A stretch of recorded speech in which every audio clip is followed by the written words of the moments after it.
Should I look at the camera or you? Don't look at the camera. Should I look at the camera? I look at the camera when I'm talking to the camera, but I look to him when I'm talking to him. Can I go back and forth? Anyway. All right.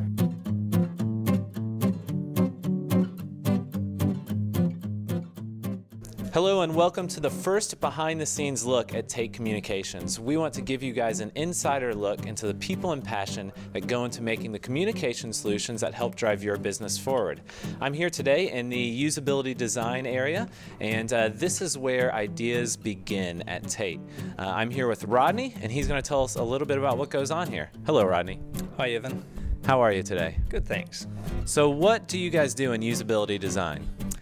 So we're really about understanding our clients' needs and their world, and helping translate that understanding into opportunities for Tait to develop better solutions that drive better business outcomes for our customers. We spend a lot of time doing end-user research.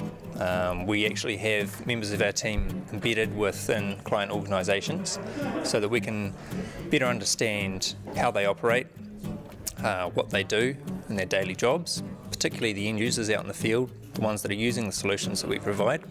Build a picture and bring that back here to Tait for ourselves and the other developers and engineers within the company to really understand our clients' world so that we can develop the right solutions to help them do their jobs. So instead of just asking the client, what do you need, we try and embed ourselves into the world, understand their problems, and then innovate new solutions that they may not have even thought about before, right? That's right. So it's really about having the in-depth understanding, and we are particularly interested in looking for insights. So we spend time observing them, seeing how they work, and we might see things that, like you say, they haven't really thought of or they never really realised they were doing.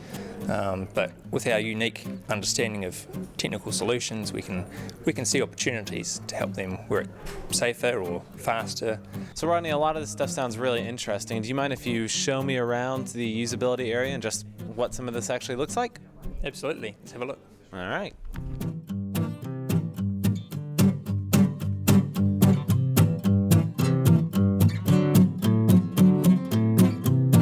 So I'm here with Troubleman Trev here in Usability Design, and he is one of our customers, and he is just a constant reminder of who we're working for and who we're trying to serve and the needs that they have. So this is a map of a customer process, basically what's happening. These are our observations and the opportunities that we've identified. And how is this useful for us? It creates a visual map so we can see how everything fits together and see where the opportunities are for us to create valuable solutions.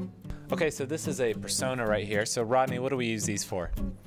We use personas to get a good understanding throughout the development team of people that we're designing for and what their needs are.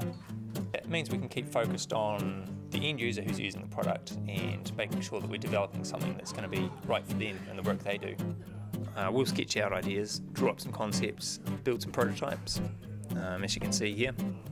So we'll mock things up, get a feel for them, and get some feedback on them as quickly as we can. We build prototypes to learn more about the opportunity and to test our concepts. So it's really about building our understanding and validating assumptions and knowing where the real value is.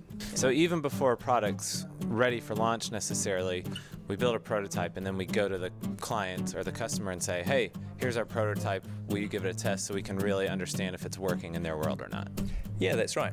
Obviously we can do some testing ourselves to understand if things are working, but really at the end of the day it's up to the client to say whether something works for them or not. And the quickest way for us to know that is to send them a prototype and get them to try it out. Okay, well awesome, there you have it. This is Usability Design, and this is your first behind the scenes look at Tait Communications. Stay tuned for more.